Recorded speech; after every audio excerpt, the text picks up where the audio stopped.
मैं आपके माध्यम से मंत्री जी के ध्यान में ये एक विषय लाना चाहता हूं कि जो रेट्स ऑफ वेजेस है इंक्लूडिंग वीडीए पर डे, वो एग्रीकल्चर के केस में बहुत कम है, जबकि हम सब जानते हैं कि जीवन व्यतीत करने के लिए एग्रीकल्चर का एक विशेष महत्व होता है।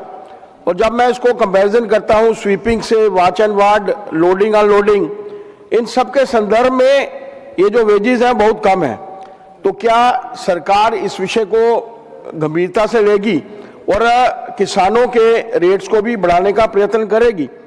एक थोड़ा सा एक विषय क्लासिफिकेशन को लेकर भी है। 3 क्लासिफिकेशंस दी हैं, ए, बी एंड सी।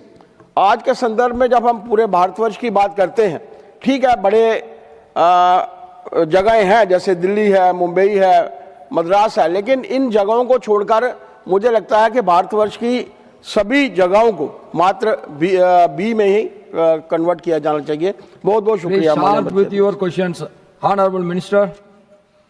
माननीय अध्यक्ष महोदय, माननीय सदस्य ने किसान के हित की रक्षा की बात करी है, बहुत अच्छी बात है, क्योंकि सभी लोगों को जीवन व्यापन करने के लिए मिनिमम ज़रूरत है वो तो उपलब्ध होना ही होना चाहिए।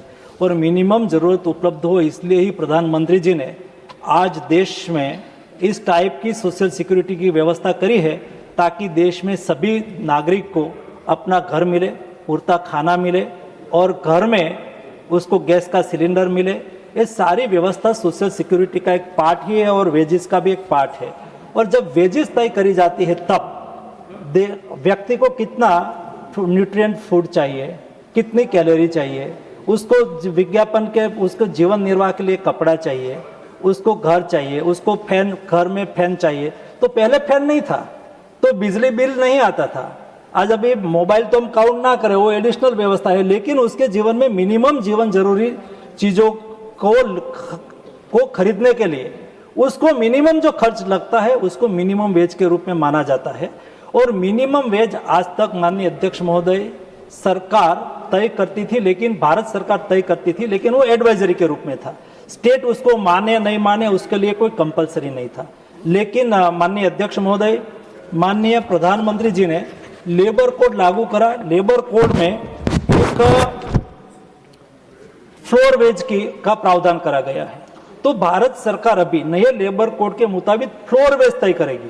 फ्लोर वेज मतलब कोई भी राज्य उससे कम मिनिमम वेज नहीं देंगे, उसका तो इतना देना ही देना, उससे ऊपर राज्य जितना रख सकते हैं, इतना जितना रखना चाहे इतना रख सकते हैं।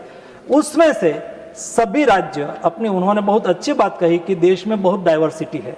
हमारे देश में मैदानी प्रदेश भी है, हिमालयन रेंज भी है, नॉर्थ ईस्ट जैसे पहाड़ी प्रदेश भी है, विकसित प्रदेश भी है, अल्प विकसित प्रदेश भी है।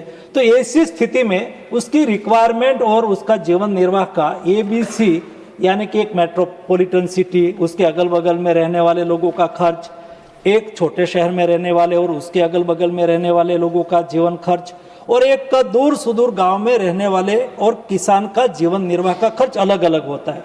उसको ध्यान में रख के फ्लोर वेज तय करा जाएगा और फ्लोर वेज के ऊपर सब लोग वेज तय करें, उसमें सारा पैरामीटर को सुनिश्चित करके तय करा जाएगा। वर्तमान समय में जो वेजेस उपलब्ध है वो हर साल में 2 बार वेरिएबल डियरनेस अलाउंस होता है, उसके अनुसार ऐड होता है और ये आज भारत सरकार सभी को बाधित करती है।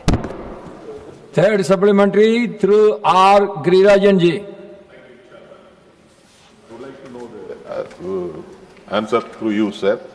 Sir, now the ministry is announcing minimum wages 5-year once or 3-year once or 2-year once regularly.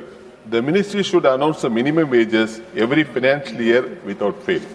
Sir, the minimum wages not announced yearly by the ministry. The ministry has any proposal to announce minimum wages every financial year that will help the laborers across the country? Thank you, sir. Honorable Minister. माननीय अध्यक्ष महोदय, हर राज्य अपने अपने हिसाब से minimum wage में बढ़ोतरी करता है, लेकिन भारत सरकार तो जो महंगाई को ध्यान में रखते हुए हर साल में 2 बार VDS के द्वारा बढ़ोतरी करता है कि इस बार जो इन्फ्लेशन बढ़ा हो, अभी महंगाई बढ़ी हो, उसके आधार पर उसका खर्च बढ़ता है तो उसके आधार पर सरकार बढ़ोतरी करती है। और उसको देखते हुए राज्य सरकार उसको प्लस कर सकती है, माइनस तो नहीं, और उसका लाभ अपने देश के, अपने राज्य के वर्कर्स को दे सकते हैं।